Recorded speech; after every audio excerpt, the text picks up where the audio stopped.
পেছনে আছে একটা রবীন্দ্রসঙ্গীত বাজছে, তো ভালো লাগলো যে ক্লান্তি আমারে ক্ষমা করো প্রভু।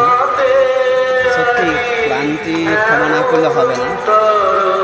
কালকের মতন আজকে বাজার ঠিকঠাক নেই, আজকে একটু অল্প রয়েছে, সবাই শুনতে পাচ্ছে, হয়তো ক্ষমা করতে হবে। কিছু লোককে ক্ষমা অবশ্যই করতে হয়, কিছু ভালো লোক থাকে, কিছু খারাপ লোক থাকে। আজকেই হলো একজনকে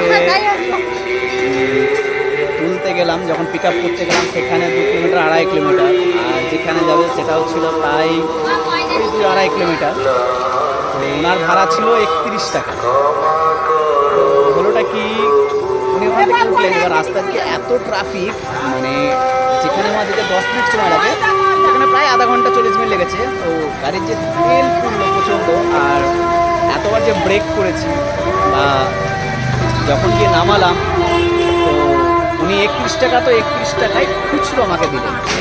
যাই হোক, ওইখানটা গিয়ে আর মনে হলো যে সকল সময় সবার কাজটা সমান নয়।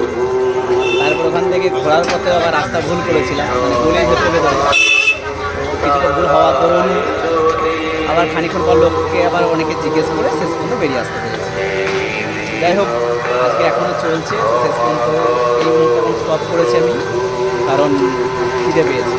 আমার জন্য রুটির দোকানে দাঁড়িয়ে আছে, রুটির দোকানটা দেখানো যাবে আমার।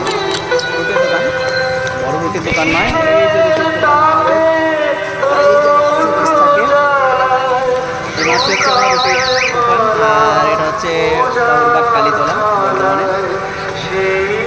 এই হচ্ছে আজকের আপডেট। আর একবার দেখি রাতের দিকে কী হয়।